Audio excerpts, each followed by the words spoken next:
I can't help but wonder whether this question is easier for plumbers. If you are a plumber, let me know in the comments below if you find this question easier than other questions.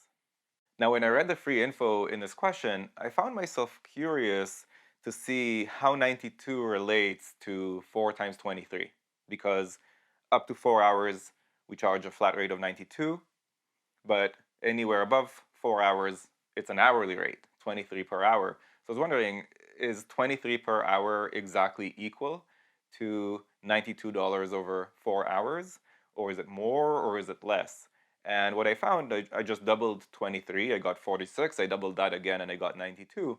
So I found that basically, we could rephrase this to saying the plumber is going to charge for a minimum of 4 hours of work. Right? So if the plumber is only there for 20 minutes, he's still going to charge for 4 hours because $92 is exactly what the hourly rate would be for 4 hours. So he's going to charge for 4 hours minimum, but if he's there for more than 4 hours, well, then the plumber would charge $23 per hour for however many hours the work took. Now, we know that the plumber did 2 jobs that took a total of 7 hours. What we don't know is the breakdown of those 7 hours. So in the one extreme, they each took 3.5 hours, and then the plumber would just charge for 4 hours twice, so charge 2 times 92. In the other extreme, one job took 1 minute, and the plumber would charge for the full 4 hours for that, and the other job took whatever it is, 6 hours and 59 minutes, and the plumber would charge $23 times almost 7. So in order to answer the question of how much in total the plumber received for the 2 jobs, we need to have a bit more information about the breakdown of those 7 hours. We can say this, though. We can say for sure that the jobs didn't both take more than 4 hours, because then the total would be more than 8 hours.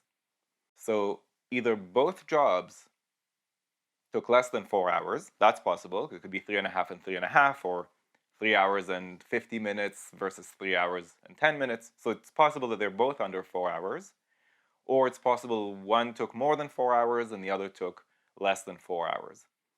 Now, if it's the latter, if one of them took more than 4 hours, and we know how much the plumber got paid for that job that took more than 4 hours, then we'd be able to answer the question, because the other job must have taken less than 4 hours, and we know how much the plumber would charge for that.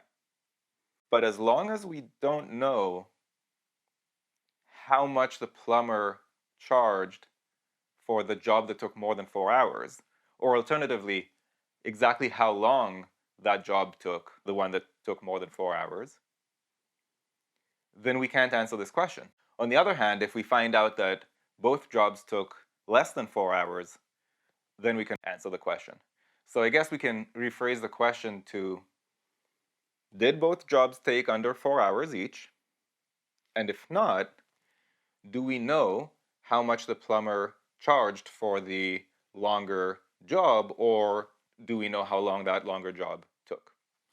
Any of those scenarios would be sufficient to answer the question. So let's evaluate the statements right after the intro.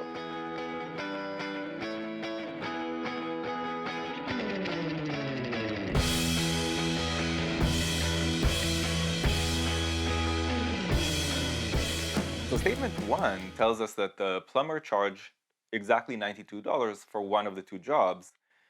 That means that it's possible that each of the jobs took under 4 hours, but it's also possible that the $92 were for the shorter job and the longer job took more than 4 hours. So I can't answer the question with just statement 1 on its own, and I'll eliminate the answer choices that claim that statement 1 is sufficient on its own. So A and D are gone, and we're down to B, C, or E. Now, statement 2, on the other hand, gives us an amount that the plumber charged that is more than $92, which means that that job took more than 4 hours, which then means that the other job must have taken less than 4 hours, again, because the total was 7 hours. So I can answer the question definitively now. I would just take the amount that statement 2 gave us, and I would add to that $92 for the shorter job, and I'm done. So statement 2 is sufficient on its own, and the correct answer is B. If you found this video useful, go to quantreasoning.com for a lot more where that came from. You should also click that like button and let me know in the comments below what you'd like me to make future videos about. And of course, if you haven't yet subscribed, go ahead and do that and click that bell below so you get notified about future videos. See you next time.